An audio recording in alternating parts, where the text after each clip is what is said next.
नमस्कार, मी नरेश कुलकर्णी सर्वप्रथम या ऑनलाईन प्लॅटफॉर्मवरती सर्वांचं मनापासून स्वागत करतो. बघा, सर्वांनाच माहिती आहे आपण मॅथची सिरीज चालू केलेली आहे आणि त्याचा गुणोत्तर प्रमाण हा टॉपिक चालू आहे. या अगोदरही आपण 2 व्हिडिओ अपलोड केलेले आहेत. तर आज आपण थोडंसं त्याच्यापेक्षा ॲडव्हान्स जाऊन काही उदाहरणं बघणार आहोत. चला आपण वेळ न घालवता उदाहरणाकडे जाऊ. बघा, अशा प्रकारचं उदाहरण आपल्याला एक्झाम मध्ये पाहावयास मिळतंय. ए व बी यांच्या वयाचे गुणोत्तर 7.4 आहे. त्यांच्या वयाची सरासरी, आता इथं सरासरी दिलेले बघा, याच्या अगोदरचे जेवढेही व्हिडिओ आपण केलेले आहेत त्याच्यामध्ये सरासरी हा शब्द नव्हता, तर डायरेक्ट त्याचं वय दिलेलं होतं किंवा त्याच्यामध्ये काही ऍडिशन करून म्हणजेच काही प्रत्येक याच्यामध्ये 5 वर्षानं वय वाढवणं अशा स्वरूपाचे गणित होते, पण याच्यामध्ये सरासरी दिलेली आहे. तर आता सरासरी काय असते, तर सरासरी दुसरं आपण सरासरी टॉपिक मध्ये तर डिटेल्स मध्ये शिकणार आहोत, पण सरासरी दुसरं तिसरं काही नसून सरासरी म्हणजे एक दोघांचं मध्यमान, म्हणजेच दोघांचं वय सारखंच आहे अशा स्वरूपात पकडलं जातं. याचा अर्थ होईल सरासरी 22 आहे. याचा अर्थ ए आणि बी या दोघांचं वय 22 आणि 22 असं आहे. त्याला आपण सरासरी म्हणत असतो. ठीक आहे. तर आता इथं आपण बघू की यांच्या वयाचं जे गुणोत्तर दिलेलं आहे 7.4 दिलेलं आहे. आणि म्हणजेच इथं आपण वाटल्यास तुम्हाला समजण्यासाठी अजून डिटेल्स मध्ये येऊ. ए दशे बी यांच्या वयाचं गुणोत्तर दिलेलं आहे. जर ए चं वय 7 वर्ष असेल तर त्या कंडिशन मध्ये बी चं वय 4 वर्ष असेल. तर आता या दोघांची जर आपण बेरीज केली तर 7 आणि 4 आपल्याकडे होईल 11 वर्ष. पण प्रश्नामध्ये त्यांची सरासरी दिलेली, याचा अर्थ ए चंही वय 22 आहे आणि बी चंही वय 22 आहे. याचा अर्थ त्या दोघांची जर बेरीज केली तर ती बेरीज होईल 22 आणि 22 44. आपण इथे डायरेक्ट काय करू शकतो, 22 आहे. आपल्याला एकूण वय काढायचे, दोघ जण आहेत तर गुणिले 2 करा. 22 दुनी किती होतील आपले 44 वर्ष होतील. पण इथं 11 वर्ष दिलेली आहेत, तर आपल्याला या 11च्या हे 44 किती पट आहे हे बघावं लागेल. तर 4 पट आहे. हे ज्यांना पट काढता येत नसेल त्यांच्यासाठी बाबा हे कसं करावं सर, तर हे खालची जी व्हॅल्यू आहे हिला वर घ्या 44, वरची व्हॅल्यू खाली घ्या आणि 11 4 किती होतील 44. याचा अर्थ 4 पट आहे. तर त्याच कंडिशन मध्ये हे जर 4 पट असेल तर यांचे दिलेलं हे जे रेशो आहे हे रेशो हे एवढं वय नसून याच्या 4 पट असेल. आपल्याला विचारले बी चं वय किती आहे, तर बी चं वय 4 नसून याच्या 4 पट 4 चोक 16 वर्ष असेल. आणि त्याच कंडिशन मध्ये ए चं वय 7 नसून त्याच्या 4 पट म्हणजे 7 चोक किती असेल तुमचं 28 वर्ष असेल. तर हे झालं तुमच्या सरासरी दिलेल्या उदाहरणामध्ये. अजून एक उदाहरण घेऊन पाहू आपण. बघा, जसं आता थोडंसं वेगळं घेऊ, याच्या स्टाईलचं घेऊ पण वेगळं घेऊ. आपण इथं घेऊ 3.7 आहे. 3.7 आहे. त्यांच्या वयाची सरासरी आपण घेऊ, त्यांच्या वयाची सरासरी ही 40 वर्षे घेऊ. 40 वर्षे असेल तर ए व बी यांच्या वयातील फरक किती, वयातील फरक काढायला सांगितलं आपल्याला. फरक काढा. त्यांच्या वयातील फरक काढायचं. ए व बी यांच्या वय, आधी तर आपल्याला वय काढावं लागतील, पण वय जरी नाही काढले तर आपण रेशोवरून डायरेक्ट त्यांचा फरक इझिली काढू शकतो. कसा ते पाहू. जसं ए दशे बी यांचं वय किती दिलेलं आपल्याला 3.7 दिलेलं. ठीक आहे. त्यांची सरासरी किती दिलेली आहे 40. दोघ जण आहेत, दोघं 40 चे. याचा अर्थ एकूण वय किती असेल सांगा त्यांचं 80 वर्ष असेल. पण या कंडिशन मध्ये आपण जर बघितलं तर आपल्या रेशोनुसार 3 आणि 7 त्यांचं वय किती होईल 10 वर्ष. तर याच्या किती पट आहे बघा बरं ते. तर तुम्ही म्हणाल सर याच्या 8 पट आहे. जे वय आपल्याला प्रश्नामध्ये दिलेले 40 वर्ष सरासरी दिली आहे, एकूण वय किती होईल त्यांचं 80 वर्ष होईल. तर याच्या 8 पट आहे. आता याचं प्रत्येकाचं वय काढून वजा करायची काही गरज नाहीये. आपल्याला ए आणि बी यांच्या वयातील फरक विचारला आहे, तर याच्यामधला फरक बघा कितीचा आहे. 3 आणि 4 मधला फरक आहे तुमचा 4, म्हणजे 7 आणि 3 मधला फरक किती आहे 4 वर्ष. तर हे 4 नसून यांचा फरक 8 पट, कारण की हे जर 8 पट आहे तर फरक सुद्धा किती पाहिजे 8 पट. तर किती असेल तुमचं 32 वर्षाचा फरक असेल. जर तुम्ही डिटेल्स काढायला गेले तर बघा आपण डिटेल्स सुद्धा एक प्रश्न काढू. जसं याचं वय 3 नसून याच्या 8 पट म्हणजे किती वर्ष असेल 24 वर्ष असेल. याचं वय 7 नसून याच्या 8 पट म्हणजे किती असेल 7 8 56. आणि या दोघांतला 56 वर्ष आणि 24 वर्षाचा फरक आपल्याला दिलाय. तर 56 वजा 24 जर आपण काढला तर 6 तून 4 गेले 2 आणि 5 तून 2 गेले 3. तर असंही आपलं किती वर्ष आलेले 32 वर्षाचा फरक आपला असंही आलाय. पण आपल्याला इथं परत एकदा वजाबाकीची गुणाकाराची क्रिया करून दोनदा परत एकदा वजाबाकी केली आहे. तर आपल्याला जे विचारलेलं आहे फरक किती, तसं गुणोत्तरातला फरक काय प्रॉब्लेम.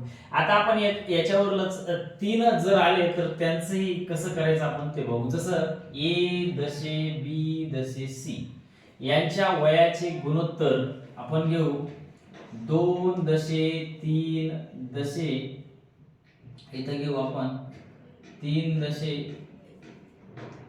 4 आहे, 3 दशे 4 आहे.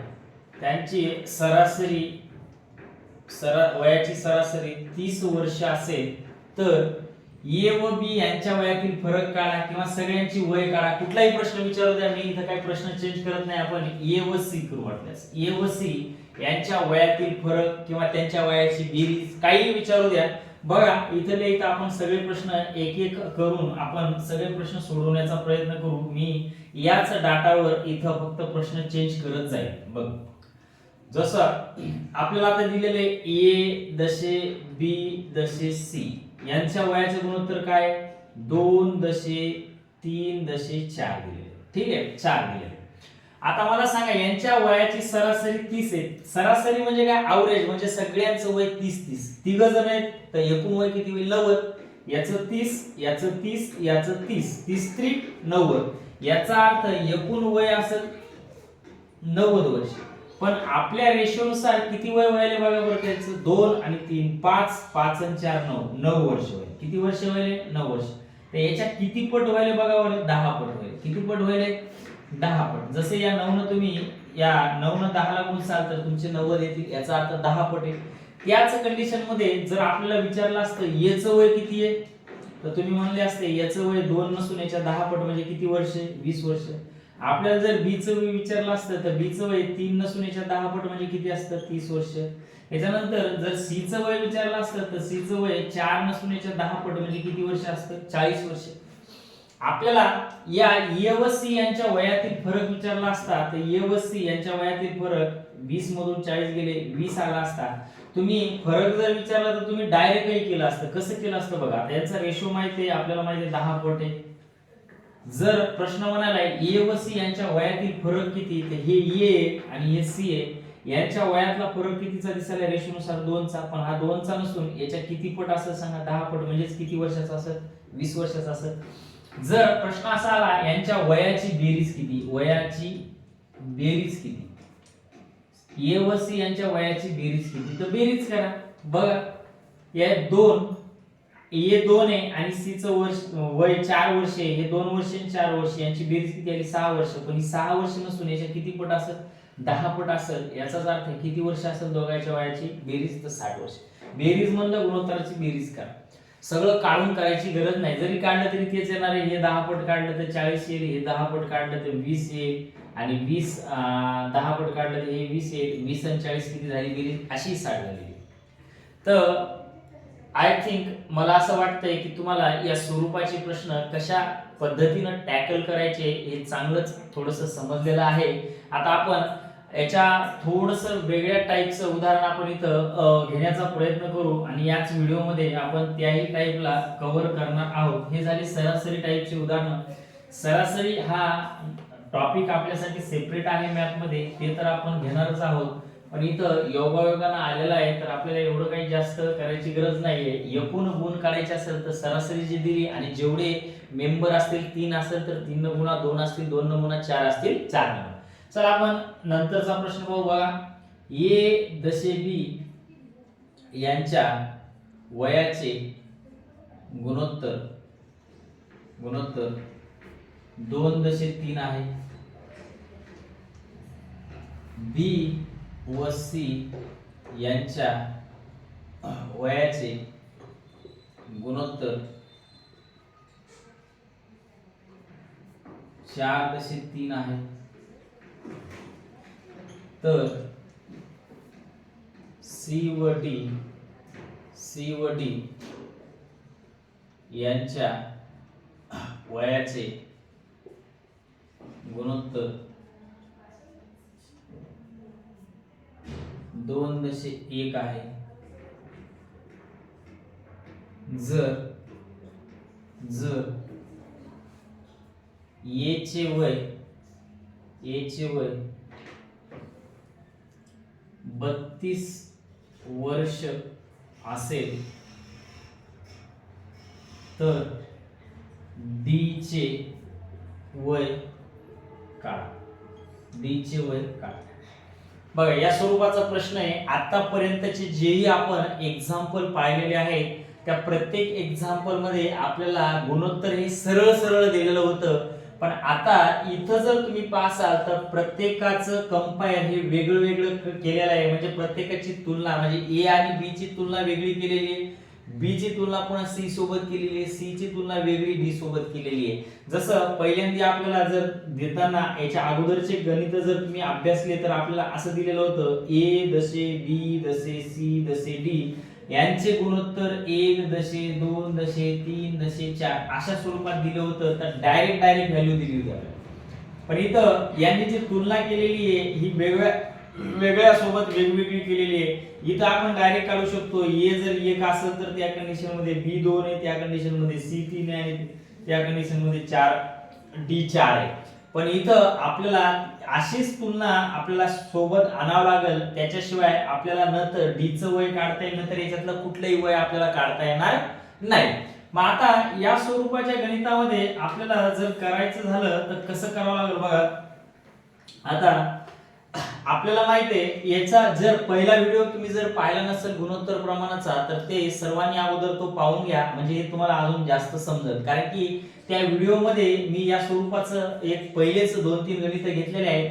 तरी आपण आता बघा ए बी सी आपल्याला काढायचं आहे. ए दशे बी दशे सी दशे डी यांची आपल्याला सोबत तुलना करायची आहे, वेगवेगळी नाही. आधी सोबत तुलना केली तरच या प्रश्नाचं आपण उत्तर देऊ शकतो. आणि असं जर असेल तर मला माहिती आहे किती आपले कॉलम तयार करा हे शिकवलेलं तुम्हाला पहिले याच्यामध्ये 1 2 3 आणि 4. किती कॉलम झाले आपले 1 2 3 4. जर आडवे 4 झाले असले तर आपल्याला उभे सुद्धा 4 करायचे. आडवे कॉलम जर 3 झाले तर उभे सुद्धा 3 करालो. आता इथं 4 झालेले तर 4 करावं लागेल. हा एक पहिला झालेलाच आहे आपला बघा एबीसीडी वाला. हा झालाय 2, हा झालाय तुमचा 3 आणि हा झाला तुमचा 4. ठीक, हा झाला तुमचा 4. आता बघा याच्यामध्ये ह्या व्हॅल्यू टाकून घ्या. ए दशे बी, आता ए 2 आहे तर त्या कंडिशन मध्ये बी किती आहे 3 आहे, म्हणजेच ए 2 आहे तर त्याच्यामध्ये बी 3 आहे. परत बी व सी चं लावलेलं आहे. बी जर 4 असेल तर सी किती आहे म्हणते ते 3 आहे. आणि शेवटी त्यांनी सी व डी चं लावलंय. सी जर 2 असेल तर त्या कंडिशन मध्ये डी किती आहे 1 आहे. आता याचं गुणोत्तर तुम्हाला इथं डायरेक्ट निघाल. तुम्हाला शिकवलेले या 3 च्या बाजूला किती रकाने तुमचे शिल्लक दिसतात 2, तर 3 च्या बाजूला 3 किती आले 2 वेळेस. या 3 च्या बाजूला सुद्धा 1 रकाना दिसतोय तर 3 एक झाले. त्याच्यानंतर या 4 च्या बाजूला 1 रकाना दिसतोय 4 लिहा. या 2 च्या बाजूला हे 2 रकाने दिसतील तर 2 च्या बाजूला तुम्हाला 2-2च लिहायचे. काही कॅन्सल होत असेल तर तुम्हाला शिकवलेलं मी कॅन्सल करा. 2 आहेत 2 आहेत 2 आहेत पण या डब्यात नाही आहेत. 3 आहेत 3 आहेत 3 आहेत पण याच्यात नाही, तर कॅन्सल काहीच होणार नाही. तर आता तुम्हाला डायरेक्ट इथं याचा रेशो करायचा आहे. 2 चोक 8, 8 दुनी 16, 3 चोक 12, 12 दुनी 24, 3 त्रिक 9, 9 दुनी 18 आणि 3 त्रिक 9, 9 एक 9. याचाच अर्थ जर ये 16 वर्षाचा असेल तर त्या कंडिशन मध्ये बी 24 वर्षाचा आहे, सी 18 वर्षाचा आणि डी 9 वर्षाचा आहे. हे झालं आपलं. आता आपण एक सोबत गुणोत्तर आणलेलं आहे. जसं आपल्याला अगोदर ऑलरेडी देत होते तसं आपल्याला हे करावं लागेल. ठीक आहे. आता काय म्हणतोय तो बघा, प्रश्न असा बोलतोय आता की ए चे वय किती वर्ष आहे 32 वर्ष. आपल्या याच्यानुसार किती आहे सांगा 16 वर्ष. आपल्या याच्यानुसार किती आहे 16 वर्ष. याचा अर्थ हे 32 16 चे किती पट आहे 2 पट आहे. तर आपल्याला विचारलंय डी चं वय किती आहे, तर डी चं वय 9 नसून याच्या 2 पट किती वर्ष असेल 18 वर्ष असेल. किती वर्ष असेल 18 वर्ष. मे बी तुम्हाला दिसत असेल, जर दिसत नसेल तर फक्त आवाजावरून म्हणजे समजून घ्यायला हे करा. याला आपल्याला एक शॉर्ट ट्रिक आहे ती पण मी सांगणार आहे. हे डबे सुद्धा तुम्हाला करायची गरज नाही. तर कशी ती ट्रिक आपण बघू. बघा जसं आता इथं अजून एक ट्रिक अशी आहे की जर तुम्हाला एक सुरुवातीचं किंवा शेवटचं दिलेलं असेल. जसं इथं तुम्हाला कोणाचं वय दिलंय, ए चं वय दिलेलं आहे आणि विचारलं कोणतं, डी चं, आणि याच्यात सुरुवातीचे ए दशे, बी दशे, सी दशे, डी असे आहेत आपल्याकडे. द्यालंय याचं आणि विचारलं याचं, म्हणजे सुरुवातीचं देऊ द्या, कोणतंही एक देऊ द्या, कोणतंही एक विचारू द्या, पण शेवट आणि सुरुवात जर असेल तर या प्रश्नाचं उत्तर आपण विदाऊट टेबल तयार करताही काढू शकतो. कसं काढायचं ते बघा. जर आता शेवटचं दिले आपल्याला माहिती आहे पक्क तर हे दोन्हीच लिहून घ्या, ए दशे बी, ए दशे डी, आणि जसे गुणोत्तर दिले तसे लिहून घ्या. बघा 2.3, त्याच्यानंतर 4.3, त्याच्यानंतर 2.1. आणि आता काटाकाटी होत असेल तर करा, नसेल होत तर करू नका, काहीच कटत नाही इकडे इकडे, तर सरळ सरळ गुणाकार करा. 3 3 9, 2 चौक 8, 8 2 16. तर याचं वय आपल्याला दिलेलं आहे, याचं वय, जर याचं वय किती आपलं 32 आहे, तर याचं वय 32 आहे, याच्या किती पट आहे, 2 पट आहे, तर तसंच हे 9 नसून याच्या 2 पट, म्हणजेच डी चं वय किती असेल, 18 वर्ष. हा, पण जर मधलं आपल्याला काही विचारलं असतं तर मात्र आपल्याला या स्वरूपात सोडवता नसतं आलं, त्याच्यासाठी आपल्याला काय करावं लागलं असतं, तर टेबलच तयार करावं लागलं असतं. चला अजून एखादं एक्झाम्पल घेऊ आपण. जसं इथे घेऊ आपण 5.3, इथे घेऊ 2.4, आणि इथे घेऊ 3.1 असं घेऊ. आणि इथं आता करू आपण डी चं वय. त्यांनी डी चं वय दिलेलं आहे आपल्याला, असं घेऊ. डी चे वय जर 48 वर्ष असेल, डी चं वय जर 48 वर्ष असेल तर त्या कंडिशन मध्ये ए चे वय काढा. बघा सेम आहे. आता इथं फक्त काय दिले, शेवटचं दिले आणि विचारले सुरुवातीचं. अशी कंडिशन असेल तर टेबल तयार करायची गरज नाही. तर ठीक आहे, चला बघू आपण. शेवट आणि पहिलं दिलेले लिहून घ्या, ए दशे बी अशाला असं लिहून घ्या, 5.3, त्याच्यानंतर 2.4, त्याच्यानंतर 3.1. हीच व्हॅल्यू लिहून गेलो मी. बघा इथे मी डायरेक्ट ए टाकले, इथे डायरेक्ट डी टाकले, तर ह्याच व्हॅल्यू मी इकडे लिहून घेतलेल्या जशाला तशा आहेत. आता जे कटत असेल काटा कटते, हे 3 कटते, या 3 सोबत काटून घ्या, काही प्रॉब्लेम नाही. काटलं तरी चालेल, काटलं तरी चालेल. हे बे एक बे आणि बे दोन्ही 4. जर तुम्ही इथं बघितलं तर इथं उरले तुमचे 5 1 5 आणि इथं उरले 2 1 2. याचाच अर्थ याचं वय 5 असेल तर त्याच कंडिशन मध्ये बी चं वय किती असेल, 2 वर्ष असेल. दिसत नसेल तर इथं लिहितो बघा, आपला रेशो फायनल आलेला आहे 5.2. आता आपल्याला कशाचं दिलेलं आहे, बी चं नाही दिलेलं आहे, आपल्याला इथं डी चं घ्यायचं, हे लक्षात ठेवा. ए आणि डी डायरेक्ट पहिलं आणि शेवटचं. आपल्याला दिलेलं आहे डी चं वय दिलेलं आहे, किती दिलेलं आहे 48. ते याच्या किती पट आहे सांगा बरं, 48. याच्या आहे तुमचं 24 पट. नसेल समजत 48 वरल्या खाली 2 लिहा. तसंच ए चं वय सुद्धा 5 नसून याच्या 24 पट किती वर्षाचा असेल, तो 120 वर्षाचा. 100 पेक्षा 20 वर्ष जास्त झाला. हो द्या, काही प्रॉब्लेम नाहीये. पण मला वाटतंय की भावना तुमच्यापर्यंत पोहोचल्या असतील.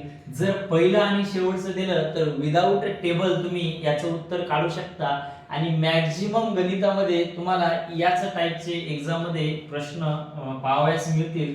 पण जर मधलं जरी आलं तर काही प्रॉब्लेम नाहीये. तुम्हाला टेबल तयार करून त्याच्यासोबत अनालाइज करून आपल्याला उत्तर इझिली काढता येईल. व्हिडिओ जर आवडला असेल तर व्हिडिओला लाईक, शेअर आणि सबस्क्राईब नक्कीच करा. पुढच्या व्हिडिओमध्ये आपण लवकरच भेटू. तोपर्यंत धन्यवाद.